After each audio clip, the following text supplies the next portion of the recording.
Welcome to Donmar TV News Channel. Okay. Good morning everyone. This is Donmar TV. Ang topic po natin ngayon ay itong tungkol kay sa sinabi ni Robby Domingo. Okay?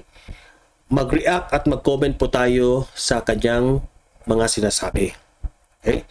Para kasing si BBM ang tinutukoy niya dito sa kanyang mensahe.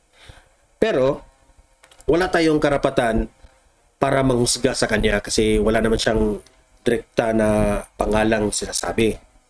Okay? Pero bago ang lahat guys, mag-subscribe muna kayo at hit the notification bell para updated kayo sa latest videos ko at paki-like and share naman para umaabot ito sa marami. Okay? So, ito na nga, babasahin natin. Quote-unquote, sa eleksyong ngayong Mayo, future mo at ng buong Pilipinas ang magbabago. Okay. Tama nga naman si Robby dito.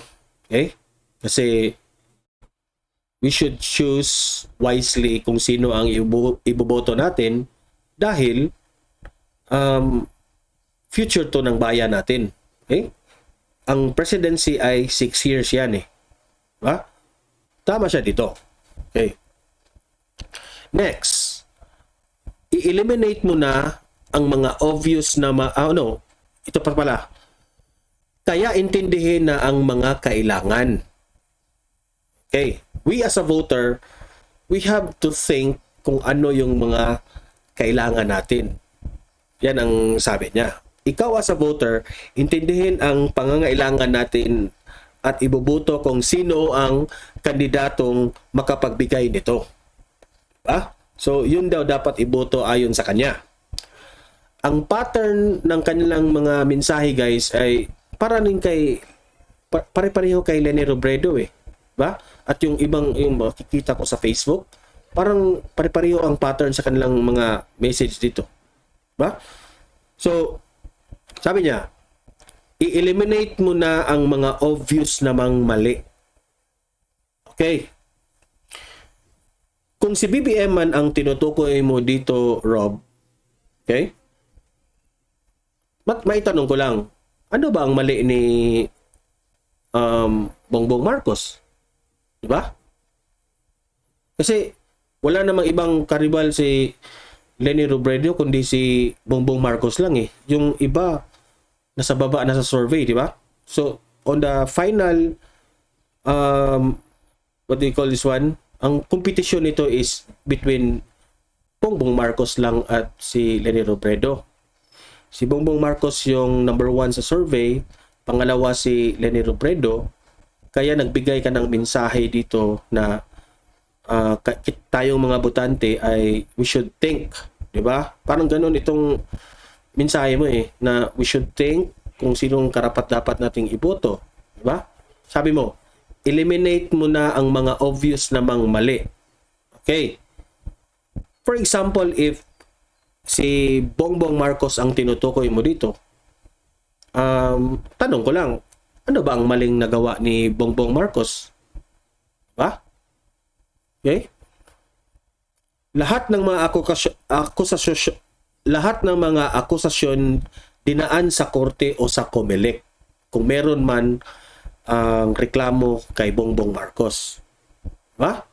Dinaan yan sa korte No? So, yung panahon pa sa kanyang tatay, si Ferdinand Marcos, lahat ng mga reklamo dinaan yun sa korte. Okay? At tapos na yun. May desisyon na noon. Okay? At saka, yung ngayon na mga reklamo nila kay Bongbong Marcos, dinaan yan sa COMELEC. Yung sinasabi ninyong hindi nagbayad ng tax, kung ano-ano pa man yung mga sinasabing yung may mali si Bongbong Marcos, dinadaan yan sa proseso lahat. Diba? So, walang napatunayan. Kumbaga, no? Kung yung sinasabi mong i-eliminate mo na ang mga obvious namang mali. Diba? So, pero at the end of the day, hindi pa rin tayo makapag-judge kay Roby kung talagang kung sinong kandidato ang tinutukoy niya dito. I'm assuming myself na si Bongbong Marcos ang tinutukoy niya. Pinagtanggol ko lang si Bongbong Marcos kasi wala namang ibang makalaban si Lenny during the final election kundi si Bongbong Marcos lang. Kasi si Bongbong Marcos yung nangunguna. Diba? So, nagbigay ka ng mensahe dito dahil para mamulat ang mga mata ng ating kababayan. Diba? Pero susuplakin ko rin kasi may mali eh. Sa feeling ko sa mga sinasabi mo, may mga mali. Okay? Papatuloy tayo. At huwag maniniwala sa mga pangakong ginto. Oh, parang obvious na ito. Sino namang kandidato na may isyong ginto, di ba? Si Bongbong Marcos lang naman. Ba't mo sasabi yan?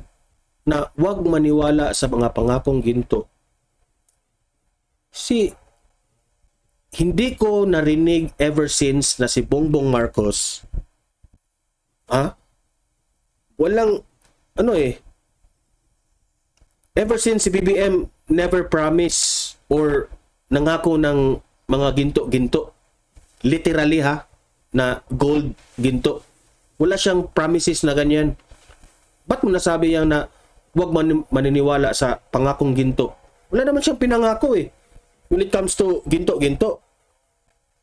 O baka yung ibig mong sabihin na ginto is yung mga words of wisdom ng mga kandidato para maakit tayong iboboto sa kanila. Yung pangakong ginto. Baka yun ang ibig mong sabihin. Susuplakin ko pa rin yan. Okay? Lahat ng mga kandidato, Roby, puro pangako during elections. It's not only Bongbong Marcos. Di ba? Kung yan ang sinasabi mong pangakong ginto. Okay? Lahat ng kandidato nangako sa taong bayan na if ako ang iboto nyo, uunlad tayo. Kung ako ang iboto nyo, more jobs. God first. Leni Robredo naman, aahon tayo sa kahirapan. Puro pangako if sila ang mapresidente. Okay? Puro pangako. Si Lenny ba during rally hindi nangako? Nangako si Lenny. Di ba? Hindi lang si Bongbong Marcos. Pero, mas mabuti na lang si BBM kasi, if I will compare Leni Robredo and Bongbong Marcos during rallies, si Leni Robredo, puro motherhood statement na general, yung masarap pakinggan sa mga tao, yung mga sinasabi. Pero si BBM, during rallies, may motherhood statement siya, pero ipaniliwanag niya into detail. May concrete na paliwanag na kung ano ang gagawin niya para aahon tayo sa kahirapan. Para detalyado talaga. Pero si Leni Robredo, puro paninira ang kanyang ginagawa. So, wag mong sabihin, Rob, na yung kung magkapagsabi ka na wag maniniwala sa mga pangakong ginto. Okay? It's obviously you're referring to Bongbong Marcos.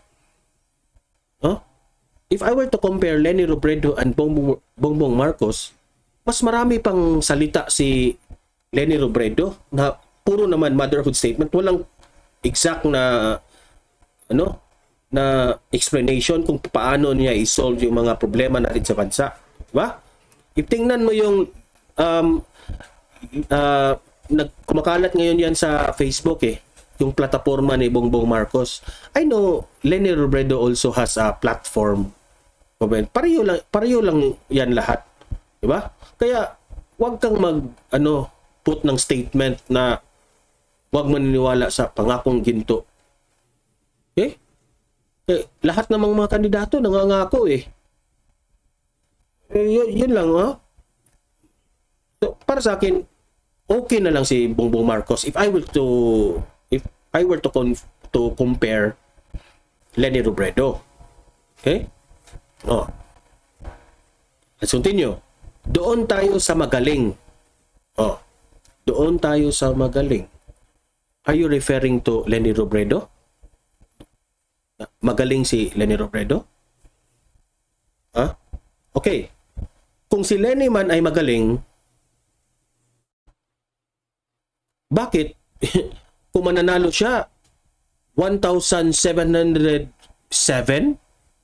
ang kanyang yung in-interview siya, how many islands in the Philippines? Sabi niya 1,707.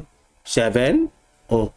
Kahit nga islands in the Philippines, hindi niya memoryado na even elementary alam yan na ang islands in the Philippines is 7,107. Oh. Hindi ko yan makalimutan. Bata pa ako, marunong na akong na-memorize ko yan. Pero si Leni Robredo, tatakbo ng presidente. Highest ranking official. Ha? Kung talagang love mo ang country mo, memorize mo ang how many islands in the Philippines. Kasi simple lang yan. Di ba? Oh. Next nating pag-usapan, kung next nating itanong kay Leni Robredo, i-recite nga yung Panatang Makabayan at papakantaan natin ng yung pabansang awit ng Pilipinas. Tingnan natin kung makamemorize ba siya. Oh. Baka correct siya, tama pa niya. Diba? Pero I doubt. Kay yung di nga makapag-memorize ng islands in the Philippines. Diba? So, wag kang masyadong believe sa manok mo na doon tayo sa magaling. If I were to really be serious in this, Rob, alam ko matalino ka naman eh. Mas matalino ka pa sa akin, alam ko yan. No? Pero just use your common sense. Doon tayo sa magaling. If you will run as president, no? Magaling ka talaga. Highest ranking official yan eh. So wag mong i-general na merong mga kandidato na hindi magaling. Wag mong i-general na si Leni Robredo lang ang magaling. Okay?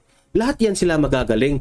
I was just being sarcastic kanina sa 1,707 islands. No, alam kong si Leni Robredo na ano lang yun eh. Medyo hindi ko alam kung bakit sinasabi niyang 1,700, no? Pero alam ko namang alam yan niya, baka na ano lang yun ba? Nalito lang yun. Di ba? So, wag kang magsalita ng pagalingan.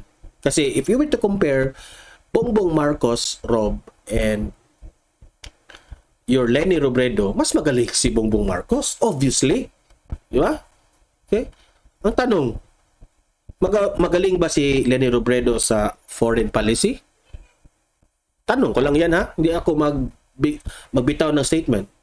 Tanong ko lang yan sa inyo, mga Leni supporters at si kay Rob. Magaling ba mag-handle si Leni Robredo sa foreign policy? Okay?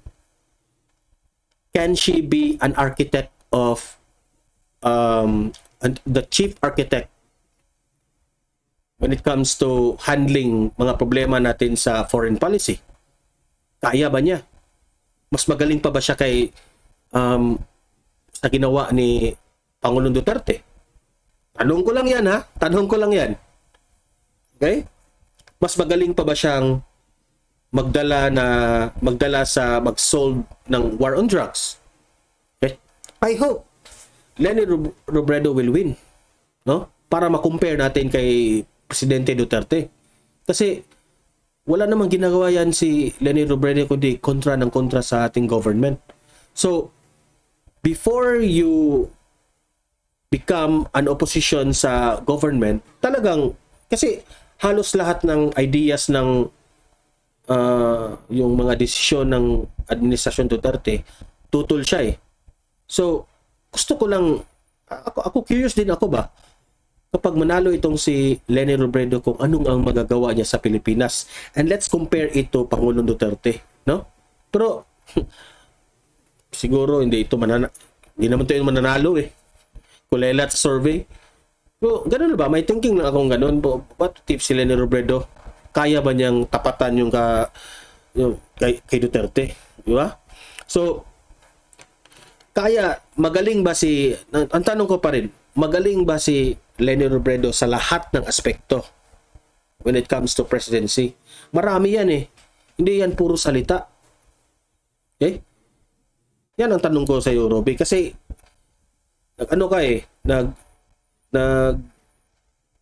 you are talking about magaling kasi, di ba? So, ina-underestimate na yung ibang mga kandidato. Okay? Ano ito? O baka naman magaling sa salita lang si Leni Robredo? O baka naman si Leni ang may magigintong pangako lamang? Diba? Kasi mahilig si Leni Robredo ng mga pangako din eh. Diba? So, bumabackfire itong mga sinasabi mo. Sabi mong huwag kayong maniwala sa pangakong ginto. Kung hindi literally ginto ang ibig mong sabihin, yung mga pangakong mga masasarap pakinggan, di ba? Mahilig rin naman ang manok mo dyan eh. Di ba? Yung mga pangako, ganun. Pakinggan mo yung mga rallies ni Leni Robredo. Di ba? So, pareho lang. No, before you kung anong magbitaw ka ng mga sinasabing ganito mo, Rob, you think if hindi ito ba mag-backfire sa manok mo? Di ba? Kasi si Leni Robredo, mga motherhood statement man ng karamihan sa kanya. Di ba? Yun ang laman eh. Okay. Patuloy tayo.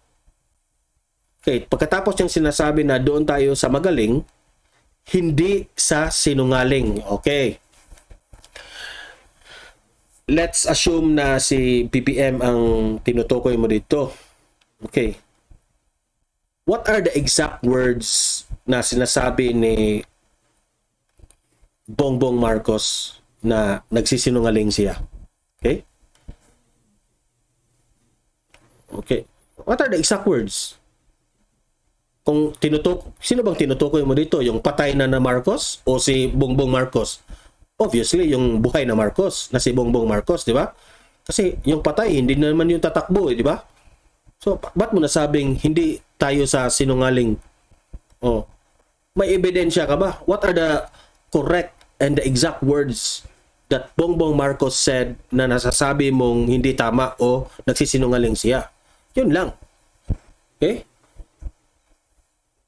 At hindi sa magnanakaw, sabi mo. At hindi sa magnanakaw. Okay, ano ang ito na statement, Rob, na before kayo makapagsabi na nagnakaw, you prove it. Hindi puro mga motherhood statement, mga general na nagnakaw. Anong ninakaw? Ha? Ano? I mean, confused ako ba? Let's just say na ang tinutukoy mo dito, yung tatay, si late Ferdinand Marcos, na nagnakaw ng ginto. Lahat yan, napunta na yan sa korte lahat. Okay? Pero walang proof. So, hindi tayo bibitaw ng salita na nanakaw kung wala naman tayong obvious at clear na answer dyan. Diba? So, yun lang ang sa akin. Sabi mo, sinungaling. Ha? Para sa akin, mas sinungaling pa si Robredo. Sabi niya, di siya tatakbo, pero, di ba? Nagsabi yan si Robredo na, hindi ako tatakbo sa 2022. Oh, ano nangyari ngayon? Tumakbo at nakita mo talaga na siya pa yung pinakamalaking gasto sa lahat ng kandidato. Oh, nag-promise ka na hindi ka tumakbo pero ikaw ang pinakamalaking nagasto na presidential aspirants. Oh, anong masasabi doon? Sinong sinungaling ngayon? Robby, sinong sinungaling ngayon? Di ba? Makikita mo talaga na itong si Leni Robredo, hungry for power. Opinion ko lang yan, ha? Hindi ko talagang i-generalize yan na lahat tayong yan ang ating sinasabi. Akin lang yan. Okay? It's up for you guys na maniwala kayo sa akin. Pero para sa akin, Leni Robredo is hungry for power and sinungaling siya. Hindi si Bongbong Marcos ang sinungaling. Kasi nangako siya. Yung mga interview, if you will recall in YouTube, marami yung mga interview niya noon na ako, hindi ako wala ako dyan sa presidency, hindi ako nangangarap dyan president, focus lang ako sa trabaho ko. Pero pagdating ng filing, siya pala yung tumakbo. Di ba? Siya pala yung ayaw raw niyang tumakbo, pero siya yung number 1 na malaking gasto. Siya pala yung... So, ibig mong sabihin, nagsinungaling siya. So, anong ibig mong sabihin na, ba't mo dinay noon? Ngayon, ikaw pa ang pinakamalaking gasto sa lahat ng president. If you try to, even nga sa Facebook, if you try to check na, makikita kasi yan sa Facebook guys yung how many, yung magkano na ang nabayad na ads, yung isang page, kita yun. Si Leni Robredo ang pinaka malaking na ibayad na. Facebook pa lang yun ha. Hindi ko alam kung sa lahat ng aspekto ng mga rallies, sa going to presidency, marami yung mga gasto eh. Di ba? Ipinagmalaki pa nila na lahat raw yan volunteers. Sige, let's say volunteers yung lahat. Di tayo mag-judge, pero yun lang, wag mong sabihin na hindi tayo sa sinungaling. Kasi yung manok mo rin nagsisinungaling. Diba? So, yun lang. Ang sinasabi niya dito, final answer, sure na, tandaan, wag magpapabudol. Okay, you are correct, Robbie. Hindi kami magpapabudol sa manok mo. Okay? Yan lang. Okay, I respect your sinusuportahan, pero wag kang magbitiw ng statement ng kagaya nito. Diba? Kasi baka bumakfire sa manok mo. Okay? Hindi tayo magpapabudol sa mga kandidato. Okay? I don't care if sino ang sinusuportahan nyo, pero wag tayong magpapabudol. Tama si Robbie dyan. So, next time, if wag tayo masyadong mag-conclude. Yan ang lesson nito. No? Kasi baka mag-backfire yan sa iyong manok. Diba? For now, let's just respect each other's belief. Kung saan tayo papanig, kung sino ang susuportahan natin, yun lang. Wag lang tayong magpaparinig, magpasaring na mga masasakit na salita. Okay, Rob? Artista ka pa naman, bright ka pa naman, diba? Idol kita, pero when it comes to your message like this, ekis ka sa akin. Mali ito. Okay? So, Rob, I respect you. Please also respect everyone na kanilang sinusuportahan. At wag ng mga ganitong statement. Okay? Pwede mo namang sabihin na, guys, choose wisely. Ganun, simple lang. Wag nang ginto-ginto, sinungaling, wag na. Hindi na yan tama. Ako, as a vlogger, I have to defend, to react. Okay? Wala akong statement na sinabi, but I have to react your comment. And itong mga mensahe mo, rinirespeto ko rin yan. Sinasagot ko lang ito lahat. Okay? So, hanggang dito lang tayo po guys sa topic natin. Don't forget to subscribe, hit the notification bell, like and share this video para makalat sa iba naman. At saka, hanggang dito na lang guys. So, have a great day. See you in the next video. God bless everyone.